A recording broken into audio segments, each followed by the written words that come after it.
जय श्री कृष्ण। राधे राधे। कार्तिक महात्म्य में 28वां अध्याय पाप पुण्य के कर्मों का फल का वर्णन है। आइए सुनते हैं। श्री कृष्ण सत्यभामा से बोले, हे प्रिय। इस प्रकार उसकी वाणी सुनकर प्रसन्न मन होकर राजा पृथ्वी ने नारद जी को यथाविधि पूजन करके आदरपूर्वक विदा किया। इसलिए माघ, कार्तिक और एकादशी ये तीनों व्रत मुझको बहुत प्यारे हैं। वनस्पतियों में तुलसी, महीनों में कार्तिक, तिथियों में एकादशी और धर्म क्षेत्र तीर्थों में द्वारिका जी मुझे बहुत प्यारी है। जितेंद्रिय होकर जो इसका सेवन करता है वह मुझे इतना प्रिय होता है जितना यज्ञ आदिकों के करने से नहीं होता। सत्यभामा बोली, हे नाथ, आपने जो कहा कि दूसरों के दिए हुए आधे पुण्य से कलह तर गई सो आश्चर्य है। इस कार्तिक मास का ऐसा प्रभाव है जो आपको इतना प्रसन्न करने वाला है कि पति से बैर करने वाली स्त्री कलह भी कार्तिक के स्नान के पुण्य प्रभाव से तर गई। हे नाथ, दूसरों का किया हुआ पुण्य उसके देने से मिल जाता है या बिना दिए भी मिल जाता है, सो आप कहो। श्री कृष्ण भगवान बोले, हे प्रिय, बिना किए हुए पुण्य और पाप मनुष्य को जिस कर्म से मिलते हैं सो तुम सुनो। सतयुग, त्रेता और द्वापर में देश, गांव और कुल का किया हुआ पुण्य पाप मिलता था, परंतु कलयुग में जो जैसा करता है वैसा ही पाप पुण्य का फल भोगता है। संसर्ग करने पर जैसे पाप पुण्य दूसरे को मिलता है सो सुनो। एक जगह बैठने से, विषय करने से, विवाह संबंध से, एक पात्र में खाने से मनुष्य को पाप पुण्य का आधा आधा फल प्राप्त होते हैं। पढ़ने से, पढ़ाने से, यज्ञ कराने से, एक पंक्ति में बैठकर भोजन करने से मनुष्य को परोक्ष में पाप और पुण्य के चौथाई फल को प्राप्त होता है। सेवा करने, सुनने, देखने, दूर की बातों पर ध्यान देने से मनुष्य 100 पाप पुण्य के फल को पाते हैं। दूसरों की निंदा, चुगली, धिक्कार देने से मनुष्य उसके पापों को ग्रहण कर अपना पुण्य देता है। स्त्री, नौकर और शिष्य, इनको छोड़कर जो मनुष्य पाप पुण्य करता हुआ सेवा करता है सो उसको सेवा के अनुसार जो धन न दिया जाए तो वह धन उसे पुण्य के रूप में प्राप्त होता है। एक पंक्ति में बैठकर भोजन करने वाला मनुष्य की पत्तल को जो लांघता है उसके पुण्य के 6ठे अंश को प्राप्त करता है। स्नान या संध्या आदि करते समय जो मनुष्य दूसरे को छू ले अथवा बात करे तो अपने पुण्य कर्म के 6ठे अंश को दूसरे को दे देता है।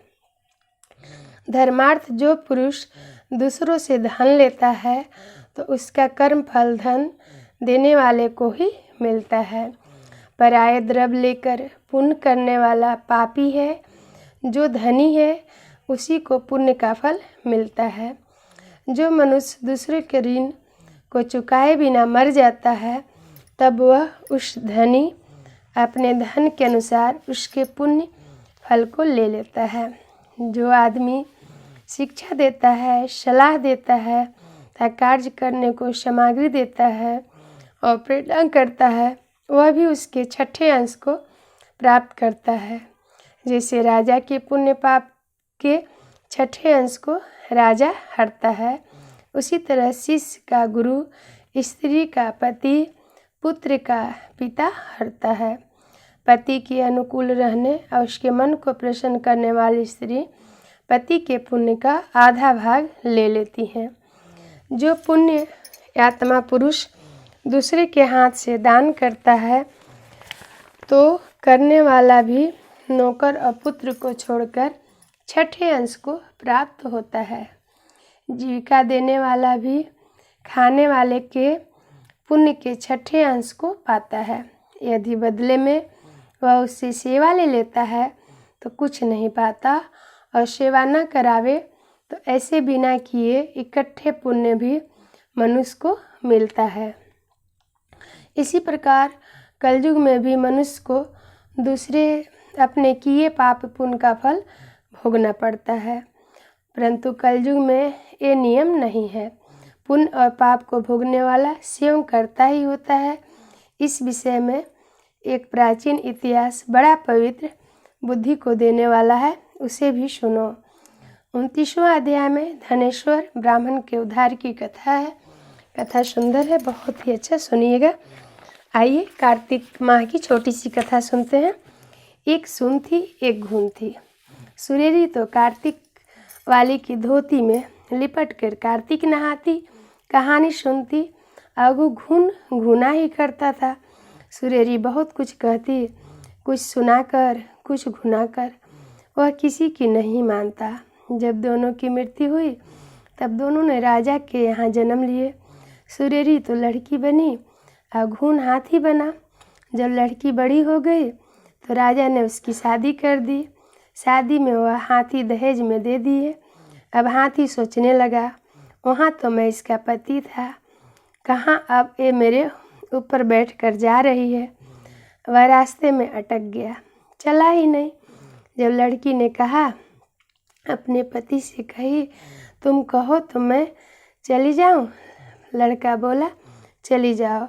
वह उतर कर आई और हाथी के उसके कान में कहने लगी, अब क्यों नहीं चलते हो? पहले कहती थी कि कुछ घुनो कुछ सुनो, अब क्यों पछताते हो? इतने कहने पर हाथी चल दिया। अब ससुराल में हल्ला हो गया, बहू तो जादूगरनी आई है। पहले वह बोली, मैं कोई जादूगरनी नहीं हूँ।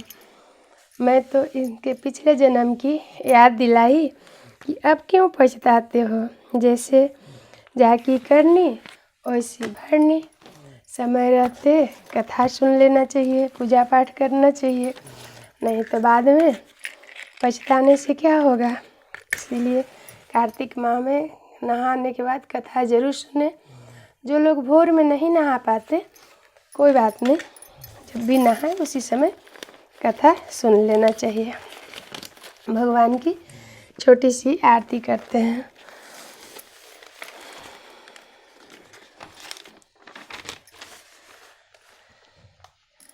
मन में बसा कर तेरी मूर्ति, उतारूं मैं गिरधर तेरी आरती। मन में बसा कर तेरी मूर्ति, उतारूं मैं भगवन तेरी आरती। राधे कृष्ण राधे कृष्ण राधे कृष्ण बोल।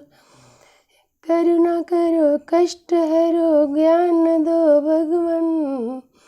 भाव में फंसी नाव मेरी तार दो भगवन। करुणा करो कष्ट हरो ज्ञान दो भगवन। भाव में फंसी नाव मेरी तार दो भगवन। दर्द की दवा तुम्हारे पास है, जिंदगी दया की है भीख मांगती। मन में बसा कर तेरी मूर्ति, उतारो मैं भगवन तेरी आरती। राधे कृष्ण बोल।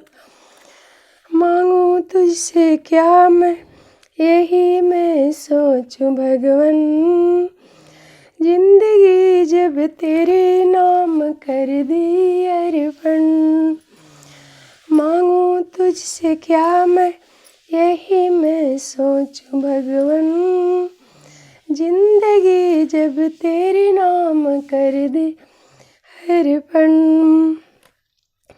सब कुछ तेरा नहीं कुछ मेरा, चिंता है प्रभु तुझे संसार की। मन में बसा कर तेरी मूर्ति, उतारूं मैं भगवन तेरी आरती। वेद तेरी महिमा गाए संत करे ध्यान, नारद गुणगान करे छेड़े बिना तान। भक्त तेरे द्वार करते हैं पुकार, प्यारे विष्णु प्रिया गाए तेरी आरती।